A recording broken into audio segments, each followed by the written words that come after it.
आज़ादी के इतने सालों बाद भी सरकारी स्कूलों की ऐसी हालत। क्या सरकारी स्कूलों के विद्यार्थियों के सपने रह जाएंगे अधूरे?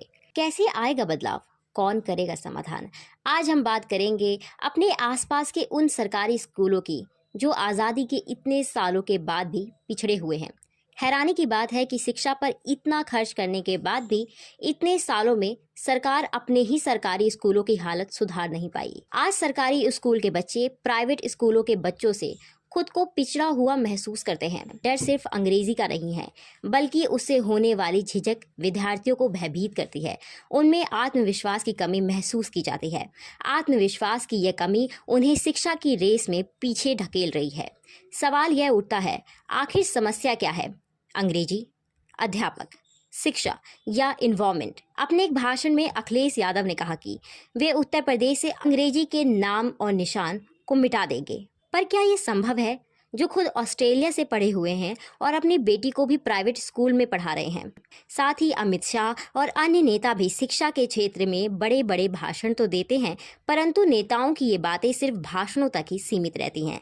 लगभग राजनीति पार्टी के सभी नेता विदेशों से पढ़कर आते हैं।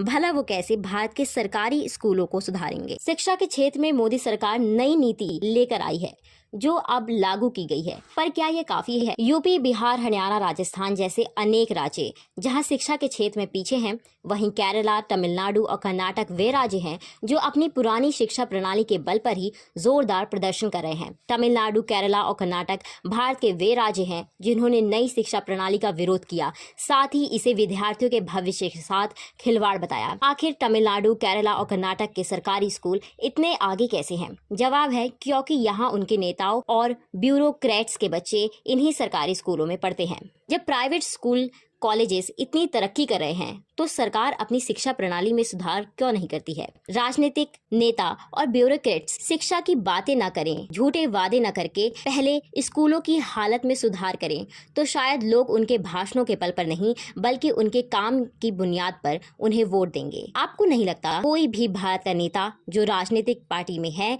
उसे यह आवश्यक कर देना चाहिए कि वे गवर्नमेंट स्कूल में ही पढ़ा हो? एक कहावत है, जिसने बस्ती न देखी हो वो क्या जाने बस्ती का हाल। तो अगर स्कूलों की हालत, उसकी नीति, शिक्षा प्रणाली में सुधार करना है तो पहले उसको उससे अवगत होना पड़ेगा। आज के लिए बस इतना ही। फिर मिलते हैं नई आशाओं, नए विचारों और नए समाधानों के साथ।